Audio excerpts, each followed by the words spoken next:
that you could go slug it for 3.5 hours? Well, to your point, I mean, you never feel good, but what you saw was, I thought effort was, and it continues to be. So it wasn't the first Saturday that we've given tremendous effort, but you saw guys, a group of guys playing a style of play in terms of playing downhill, playing fast, playing aggressive. And so when you do that, you give yourself a chance to be successful. I mean, football's hard, but the complexity of it kind of gets dumbed down a little bit when you play with extreme effort. That's what you saw, and very, very clearly, evidenced by kind of the finish to that football game. How hard it is to maintain that, and the unwillingness of a very good opponent to relent at all. And so obviously, you don't anticipate that. It's a 4-quarter game, and certainly I think. You saw a group of guys that maybe gained confidence as the game went on, but you also saw that when you make plays, you're a good defense. When you don't make plays, you're not very good. There's no there's no stuff. It's going well or things are good. No, we're playing well. There's an individual performance attached to those things. And so when we did those things, we had a chance to be successful. And by and large today, we were. Front and left. Yeah, Barry Trammell with the Oklahoma. And Alex, you had 9 sacks. You pressured Ellinger, and you didn't let him really run. You contained him pretty well when he did run. Those blitzes you dialed up, many of them from pretty deep in the secondary. Why were those so effective in containing Ellinger? Yeah, and so much what you try to do defensively, it's not specific just to this game. Is you want to be multiple. You don't want to get in a rut, if you will, in terms of calling the same stuff or getting the exact same looks. And so try to be multiple that way. And some of that includes obviously initial pressure at the snap of the football. The other side of that is as the play's extended to make sure that one, you have someone accounting for the quarterback, which we weren't 100% on today either. But having that initial picture for a quarterback look a certain way. If you're lucky enough and skilled enough to have initially good coverage, you kind of buy time for maybe that second level of your defense to get home. And so you got to be selective with that. Obviously, if the ball comes out of his hands, it's not a real good blitz, And so there's a couple instances today where we reaped the benefits of it. Standing on the right. Yeah, Alex, Brian Davis, Austin American Statesman. When you're studying Texas, how much did it help that Latek and Rice and the earlier opponents, they tried a lot of different things that didn't work. But was there enough of stuff there to drop a blueprint? Like, hey, with our personnel, this will work. Well, really what so much of what we do, and it's not coach speak, is we really focus on the things that we do. And instead of drawing up things in the dirt that particular week or on the sideline, we really commit to making sure that the package is extensive enough that you have enough to draw from on a week-to-week. You may not run the exact same things every single week, but having enough pictures for an offense, enough movements for offensive linemen to have to handle, as best you can, trying to hold disguises for a quarterback so that you're not giving them pre-snap indicators and some of those things. And so was there something specific on film? No, what you saw on film was a very, very talented quarterback, a very good offensive football team that demanded our respect, and fortunate to get out with a win today. Front left. James Hale, Sports Talk 1400, The Ref. Alex, they kicked a field goal at the end of the first half, and they also were getting the ball to start the third quarter. You came out and stuffed them at that point. How important was that defensive series for you to maintain your edge going forward? Well, it's huge, and like a lot of coaches do, you kind of use the example of a prize fight in terms of kind of next round, and again, that's not a unique motivational tactics that we use, but that's a piece of it. And one of the other things we made a real emphasis on for these guys is just how hard it is to one, have a fast start, then number two, at some point, after that initial quarter and a half, there's no more feeling out at that point. It's you're going to get their best, you got to deliver your best, and momentum is real, and it certainly is as real as you make it. But and so that was certainly an emphasis at halftime to come out and play our best football to start the third quarter. Second row on the right. Glenn Brockenbush, Lawton Constitution.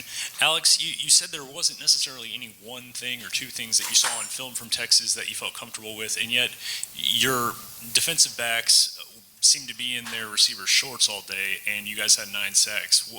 Clearly, there was something that that they were doing that you guys saw during the game that you liked. Well, we wanted to attempt to play aggressive coverage, and what you see, some of the things that happen when you do that. Obviously, a couple pass interference calls, and I'll have to explain to Coach Riley. But I met with the DBs yesterday, and I said, if we don't get a couple PIs, we're not playing good enough football, and put that on me. I think we got a couple too many, but. In any event, you got to be aggressive. My whole thing with aggressiveness in the secondary, what's the alternative?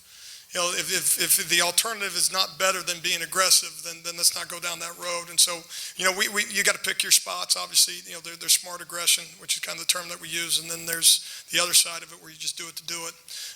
But again, specific to Texas on film, no. I mean, big receivers, and you see them make plays. On film, and a quarterback that can deliver it, a quarterback can extend plays.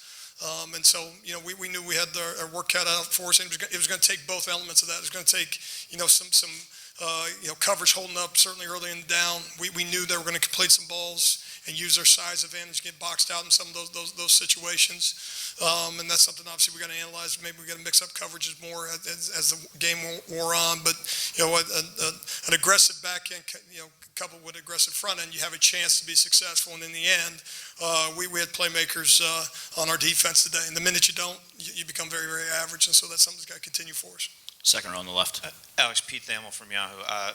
Coach Riley mentioned mindset and aggression. How do you instill that in a team? It's obviously not something you can do with a great talk or a great play. Walk us through a little bit about the installment of the mindset that's got this program defensively to this point. Well, I think what it is people talk about culture, and then it's the ecosystem. It's everything. It's the air you breathe in that building, and trying and at the risk of sounding too dramatic, but since this defensive staff got together in January, it's just been an onslaught on our part to try to instill it, and it's a daily conversation amongst coaches and players.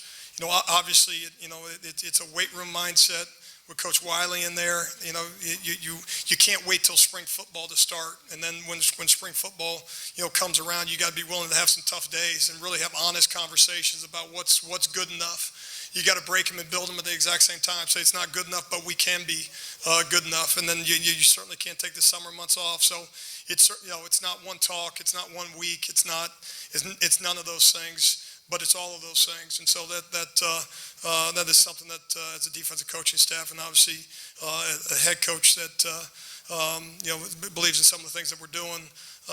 It's a daily, and it's something that the minute we stop. It goes the other way, and so that's you're never fixed, you're never there. Again, football's hard, and playing defensive football in 2019 is extremely difficult. So something we got to continue. Front right.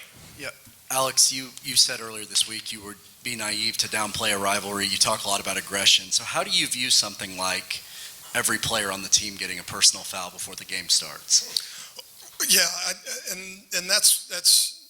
And I said to Coach Riley, it might be the best thing to happen to everybody. And I mean that just, there's to eliminate all the clutter that goes in the game. And one of the things we talked about, with the guys today was, distractions diminish you, and you got to make sure that you're very cognizant of that. And so that in a lot of ways, I think eliminated, some of that clutter. It was pretty cut and dry at that point. No talking. It was obviously a constant reminder on the sideline, but it's an emotional game. All those things, you want to be on the brink of kind of being out of control. But obviously that's something that can't happen. And fortunate that nothing past that happened. Two more, back center.